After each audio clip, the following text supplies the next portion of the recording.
Good morning student. आज हम BCom part first में व्यावसायिक अर्थशास्त्र की प्रकृति एवं उसकी विशेषताओं के बारे में अध्ययन करेंगे।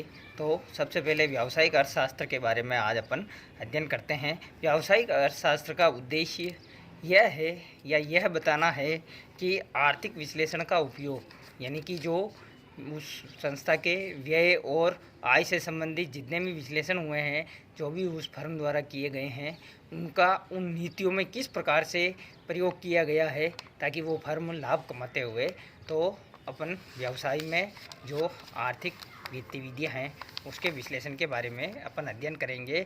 तो व्यावसायिक अर्थशास्त्र की प्रमुख विशेषताओं के बारे में अपन आज अध्ययन करते हैं। सबसे पहले तो है व्यावसायिक अर्थशास्त्र के मुख्य विशेषताओं में कि यह व्यष्टि एवं सूक्ष्म अर्थशास्त्र का स्वभाव।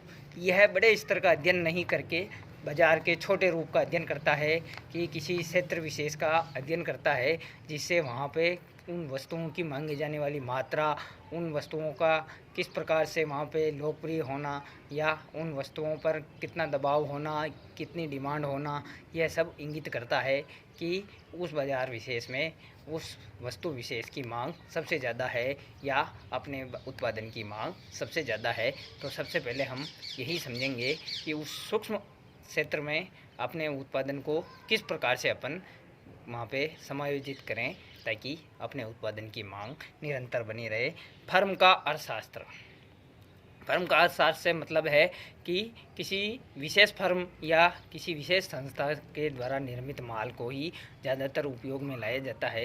तो अपन को उसकी जो विशेषताएं हैं या उसके जो उत्पादन के फॉर्मूले हैं या तरीके हैं, उनको अपना करके अपने भी जो उत्पादन को है जो बाज़ार की परिस्थितियों में समायोजित करना है ताकि निरंतर अपनी वस्तुओं या अपने द्वारा उत्पादित माल का जो मांगी जाने वाली मात्रा है वो निरंतर बढ़ती रहे। व्यावसायिक अर्थशास्त्र में इन्हीं नीतियों का विशेष रूप से अध्ययन किया जाता है। इसके अलावा समष्टि अर्थशास्त्र भी उपयोगी। बहुत सी बार किसी वस्तु की डिमांड एक बाज़ार तक ही सीमित न होकर के बाज़ार के विभिन्न भागों में यानी कि बहुत सारे क्षेत्र में, बहुत बड़े क्षेत्रफल में उन वस्तुओं को मांगा जाता है। तो इन वस्तुओं को अपन को अत्यधिक मात्रा में उत्पादन करना पड़ता है। तो इसमें समष्टि अर्थशास्त्र भी बहुत उपयोगी है।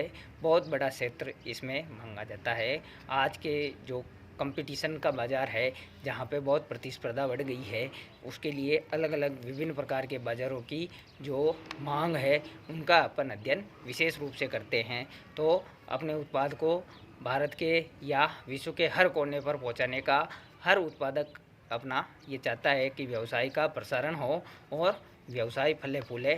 इसके लिए वह विभिन्न बाज़ारों को खोजता है, किस बाज़ार में किस प्रकार की वस्तुओं की मांग है। अगर ठंडे बाज़ार हैं या मतलब जहाँ पे अत्यधिक सर्दी पड़ती है, वहाँ पे गर्म वस्तुओं का किस प्रकार से डिमांड है, तो गर्म वस्तुओं का उत्पादन करने वाला ठंडे बाज़ारों की खोज करेगा, या जो सर्दी का मौसम जहाँ पे अत्यधिक रहता है उनके बाज़ारों की खोज करता है। गर्म रहने वाले बाज़ार या जहाँ पे अत्यधिक गर्मी पड़ती है वहाँ पे शीतल पेय या जो आइसक्रीम है, कुल्फ़ी है, उनसे संबंधित उद्योग ज़्यादा चलते हैं, तो वो है। उसके अलावा खाद्य पदार्थ से संबंधित जितने भी बाज़ार हैं वह 12 ही महीने चलते हैं, तो वह सभी कोनों में पहुँचाने का काम करता है। इसके अलावा वर्णनात्मक अर्थशास्त्र न होकर निर्णयात्मक अर्थशास्त्र होना बहुत ज़रूरी है कि अपन अत्यधिक मात्रा पर जोर न दे करके क्वालिटी और क्वांटिटी से समझौता करते हुए अपन उसको निर्णयात्मक स्थिति में पहुंचावे कि अपन जो उत्पादन कर रहे हैं वो लोगों को पसंद भी आवे, और पसंद आने के अलावा अपने जो वस्तु है उसकी सभी व्यक्ति प्रशंसा भी करे। ऐसा ना हो कि अपन लाभ कमाने के चक्कर में वस्तुओं का उत्पादन करते ही जाए और उसकी क्वालिटी और क्वांटिटी अगर अच्छी नहीं है तो वो माल अपना अनबिका रह सकता है, स्टॉक में पड़ा रह सकता है। तो इस प्रकार से ये अपने इसकी विशेषताएं हैं व्यावसायिक अर्थशास्त्र की। अब अपन इसकी अर्थशास्त्र का जो क्षेत्र है वो कितना बड़ा है उसके बारे में अध्ययन करते हैं। सबसे पहले तो है इसकी प्रकृति में या इसके क्षेत्र में पहला है कि मांग विश्लेषण का पूर्वानुमान, कि अपन यह पहले पूर्वानुमान लगावें, ये अपन प्लान करें कि अपनी जो वस्तु है उसके डिमांड कितनी है। अगर अपन वस्तु की जो उत्पादित इकाइयाँ हैं अगर अत्यधिक मात्रा में उसका निर्माण कर देते हैं तो आने वाले समय में अपने को बहुत बड़ा नुकसान उठाना पड़ सकता है। तो अपन बाज़ार में उन वस्तुओं की मांग के लिए अपन अलग अलग बाज़ारों में अपने प्रतिनिधि नियुक्त करते हैं। वो बाज़ारों में जा कर के इसका अध्ययन करते हैं और मांगी जाने वाली मात्रा का अपन उनके हिसाब से अध्ययन करते हैं कि वह अगर अपने को 100 वस्तुओं की डिमांड बताता है तो अपन पहले 90 इकाइयों का ही उत्पादन करेंगे। उसके बाद में अपन और उसको बढ़ा सकते हैं, लेकिन शुरुआत में अपने को कम इकाइयों का ही उत्पादन करना होगा, जिससे अपने को किसी प्रकार की समस्या का सामना नहीं करना पड़े। अगर अपनी जो उत्पादन है उसकी मांगे जाने वाली वस्तुएं अगर बाज़ार में डिमांड बढ़ जाती है तो धीरे धीरे अपन उसका और पुनर्निर्माण करके या उनकी कीमत को थोड़ा सा बढ़ा करके अपन उसको बेच सकते हैं, जिससे अपने लाभ में भी बढ़ोतरी हो सकती है। उत्पादन का नियोजन एवं प्रबंध। उत्पादन करने से पहले उसकी प्लानिंग करनी पड़ेगी कि कहाँ से कम कीमत में कच्चा माल आता है, कहाँ से उसका अपन प्रबंध करेंगे कि कहाँ से वो किस बाज़ार से वो अपने को सस्ता पड़ रहा है या किस बाज़ार में इसकी अत्यधिक उपलब्धता है।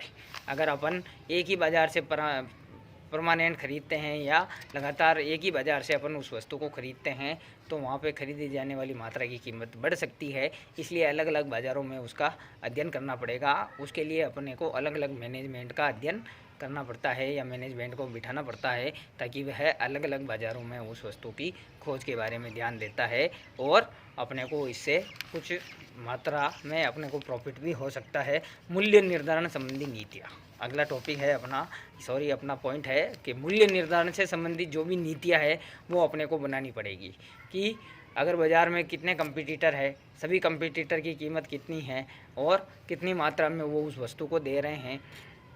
अगर उनसे अपन कीमत को थोड़ा कम रखेंगे और अच्छी क्वालिटी में उसको रखेंगे तो अपने उत्पाद की जो मांग है वो अत्यधिक मात्रा में हो सकती है। इसके लिए यह ज़रूरी है कि अपन क्वालिटी से किसी प्रकार का समझौता न करें, क्योंकि वर्तमान युग में व्यक्ति अच्छी क्वालिटी की वस्तु खरीदना ज़्यादा पसंद करता है, चाहे उसके लिए उसको कीमत कुछ ज़्यादा भी क्यों न चुकानी पड़े। इसलिए अपना ब्रांड एक बार अच्छी तरीके से बाज़ार में जमाने के लिए अपन को बहुत ही अच्छी क्वालिटी का माल का निर्माण करना पड़ता है, जिससे अपने को उसकी कीमत का भी ध्यान रखते हुए अपन को ध्यान में रखना पड़ता है। उसके अलावा लाभ प्रबंधन। हर उत्पादक यही चाहेगा कि अपन जो उत्पादन तैयार कर रहे हैं उसमें अपने को ज़्यादा से ज़्यादा प्रॉफिट हो, लेकिन उससे पहले उसको ये भी ध्यान रखना पड़ेगा कि उस वस्तु का जो उत्पादन है वो घटिया नहीं हो, क्वालिटी घटिया नहीं होनी चाहिए, अन्यथा लोग उसको बाज़ार से बाहर कर देंगे और प्रतिस्पर्धा में अपन टिक नहीं पाएंगे, जिसके कारण से अपना उत्पादन प्रारंभ में ही फेल हो जाएगा। तो अपन को लाभ भी कमाना है और क्वालिटी इसको भी अच्छी रखनी पड़ेगी, जिससे अपन बाज़ार में टिके रह सकते हैं। पूंजी का प्रबंध सबसे मेन जो काम होता है व्यवसाय में वह होता है पूंजी। अगर आपके पास पर्याप्त मात्रा में पूंजी है तो आप निश्चित रूप से बहुत अच्छा व्यवसाय कर सकते हैं। एक कहावत भी है कि ज़्यादा पूंजी ग्राहकों को खा जाती है और कम पूंजी दुकानदार या व्यवसायकर्ता को खाती है। इसलिए अपने पास पूंजी का अभाव नहीं होना चाहिए।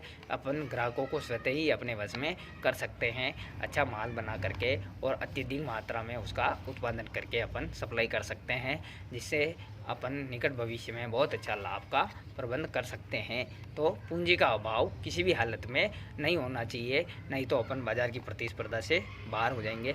और सबसे लास्ट है निर्णय का सिद्धांत। किसी भी चीज़ का जो डिसीजन है वो परिस्थितियों के अनुकूल तीव्र गति से होना चाहिए। अगर अपन सोचने में रह जाते हैं कि नहीं अभी नहीं बाद में करेंगे या अपन ये उस समय कर लेंगे या अपन उसका, तो इसके कारण से साहसी होना बहुत ज़रूरी है। अगर व्यक्ति में नवप्रवर्तन और साहस नहीं होता है तो वो उसका जो लाभ है बहुत ही कम हो जाता है। तो परिस्थितियों के अकॉर्डिंग आपको लाभ कमाने की बहुत ही आवश्यकता है। तो आपको डिसीजन लेने या डिसीजन मेकर होना बहुत ज़रूरी है, अन्यथा आप लाभ जो है वो नहीं कमा सकते हो और आपको कितनी बार हानि का सामना भी करना पड़ सकता है। ठीक, आज के लिए बच्चों इतना ही। कल अपन वापस नए टॉपिक के साथ मिलेंगे।